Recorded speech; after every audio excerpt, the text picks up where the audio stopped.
The late 1960s were a time of cultural upheaval and change in California, but the hopeful spirit of the San Francisco Bay Area was violently extinguished by a killer who weaponized communication and cryptography.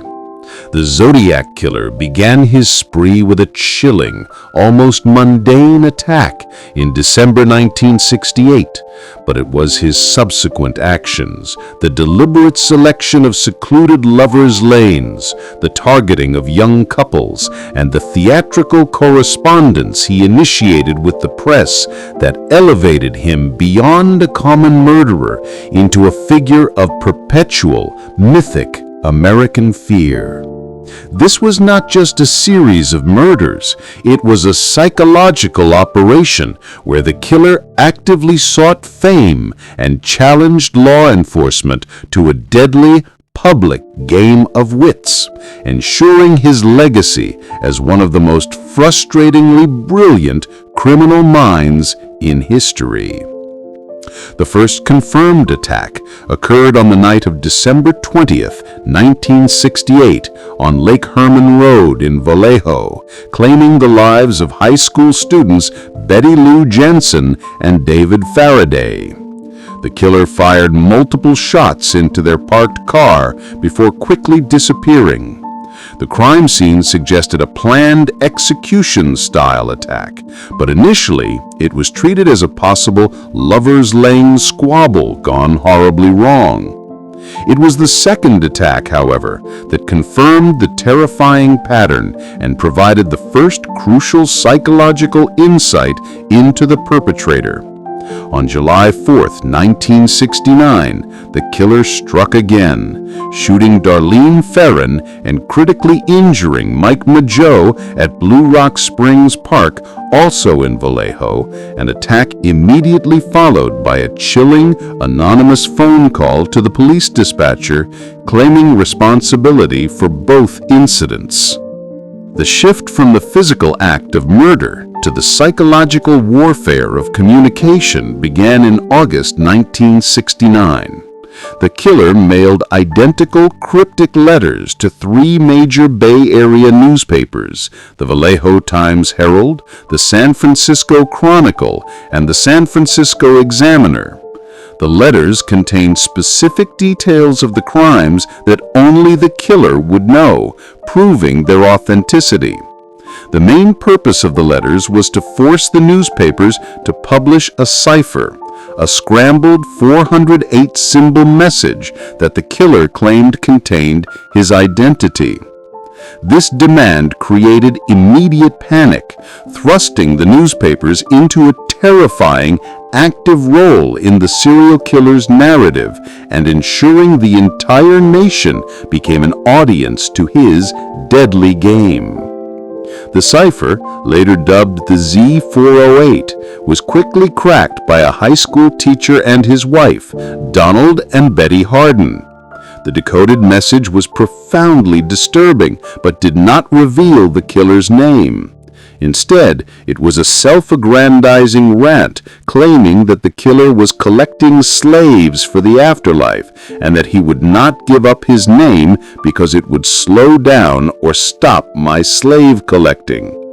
This message, devoid of meaningful personal information, signaled the killer's intentional obfuscation and his primary motive, the desire for psychological power and control over the press and the police, viewing the population as little more than tools for his dark personal theology. The Zodiac escalated his theatrical violence with the most bizarre attack of the spree in September 1969 at Lake Berryessa. The victims were Cecilia Shepard and Brian Hartnell. The killer approached the couple while wearing a strange costume, a black hooded executioner's outfit with a bib-like panel on his chest. On the bib was the infamous Zodiac crosshairs symbol, drawn in white. He bound the couple with clothesline, claiming he needed them for a long trip. He then stabbed both victims repeatedly with a large knife, leaving them for dead. This elaborate staging was a monumental shift in MO, moving from simple shootings to a calculated, ritualistic display of dominance, signifying a killer growing bolder and more theatrical with each successful strike. Following the Lake Berryessa attack, the killer added a new layer of taunt. He carved the date, the number of victims, and the Zodiac symbol on the car door of the victims. He then drove to a payphone and made another anonymous call to the Napa County Sheriff's Office, reporting the crime with chilling calmness.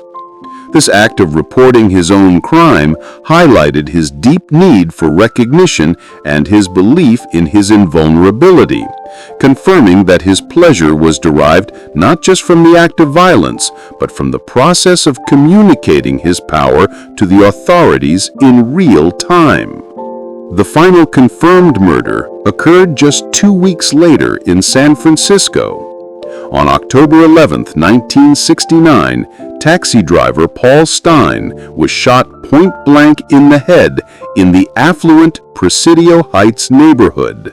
This murder broke the pattern of targeting couples and secluded areas, demonstrating the killer's ability to operate successfully in a high-density urban environment. The crucial detail from this scene was that the killer was actually seen by 3 teenage witnesses who initially mistook the man cleaning the cab for a policeman. When the police arrived, they received an incorrect description over the radio, allowing the killer to casually walk away from the scene, slipping back into the city's shadows.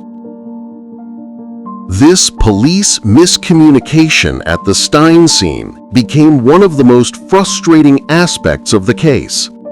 The witnesses saw the killer wipe down the cab door and walk away, yet the police officers who saw the suspect moving away were looking for a black man based on an early erroneous description. The killer, described as a white male, was literally walking past the police search area. Furthermore, the Zodiac sent a piece of Paul Stine's blood-stained shirt to the San Francisco Chronicle along with a threatening letter confirming his identity and proving he had the audacity to handle evidence from a crime committed in the heart of the city. The Zodiac continued his taunts for several years, sending over 20 letters and cards to the media, often filled with childish threats and bizarre poems. His most famous follow-up cipher, the Z340, was never cracked by law enforcement in the 1970s. The killer's ability to sustain this psychological game, to dominate the media cycle and police resources without leaving any definitive physical evidence, made him a cultural icon of terror, inspiring countless imitators and true crime fanatics, while the police were left perpetually chasing ghosts. The investigation was severely hindered by the fragmented nature of the crimes, spanning multiple jurisdictions – Vallejo, Napa, Solano, and San Francisco counties, each with its own police force, often leading to poor communication and competitive rather than collaborative evidence sharing. This lack of centralized organization in the late 60s and early 70s provided the perfect environment for a mobile killer to thrive, exploiting the arbitrary boundaries of law enforcement to keep his trail cold. The suspects over the decades became legendary in their own right. Arthur Lee Allen, a convicted child molester and former schoolteacher, became the primary suspect for many investigators and writers due to his unsettling resemblance to composite sketches, his ownership of a Zodiac-branded watch, and his knowledge of the areas where the crimes occurred. While Allen was intensely investigated, he was repeatedly ruled out by fingerprints and handwriting analysis in the 1970s, though modern DNA testing has continued to reevaluate his potential involvement. Another prominent suspect who gained recent attention was Gary Francis Post, identified by an independent team of cold case experts. This theory claimed to solve one of the Zodiac's most enduring codes, revealing Post's name and linking him to a 6th unconfirmed victim. However, law enforcement and the FBI have officially maintained that the evidence linking post is inconclusive and has not produced a definitive DNA match, further frustrating the public's desire for a simple, clear resolution. The most shocking recent development occurred in 2020 when the Z340 cipher was finally cracked by a team of civilian cryptographers. Unlike the Z408, the Z340 was extremely complex, requiring modern computing power. The decoded message was just as chillingly narcissistic as the first, containing no identifying information, but proclaiming the killer's ongoing pleasure in the game. "I hope you are having lots of fun trying to catch me. That's what makes it all so much fun." This revelation confirmed that the killer's primary motive was simply the psychological thrill of evading capture and mocking his pursuers. The Zodiac Killer is unique in that his crime spree created the modern phenomenon of the serial killer communicating directly with the public. His letters and codes were not just boasts, they were evidence that he had achieved a terrifying form of immortality through fear. He proved that psychological terror could be inflicted across an entire metropolitan area through the simple act of putting a letter in the mail, forcing the media to become unwilling accomplices in his self-aggrandizement. The pursuit of the Zodiac today relies entirely on the surviving DNA evidence collected from the stamps and envelopes of his letters. Though the original samples were degraded and contaminated by decades of handling, forensic genealogy offers the only plausible path to a resolution. The hope is that the DNA profile will eventually link to a living relative in a public database, mirroring the success seen in the Golden State Killer case, thus allowing the police to finally name the man behind the terrifying crosshairs symbol. The official number of confirmed victims remains 5, though the Zodiac himself claimed to have killed 37. The discrepancy between the confirmed count and the killer's boast speaks to the core of his legend. He created an aura of invincibility and prolific violence that exceeded his actual body count, successfully leveraging fear and media attention to achieve the status of a supervillain in the public consciousness, a testament to his criminal genius. The case remains a haunting symbol of the 1960s lost innocence, a painful reminder that even the most intelligent and calculated criminals can vanish without a trace. The image of the Zodiac's crosshairs, the taunting codes, and the final unanswered question, "Who was he?" ensure that the search for the Cryptic Killer will continue as long as the letters and the unsolved terror endure. To this day, the true identity of the Zodiac Killer remains California's most famous unsolved mystery.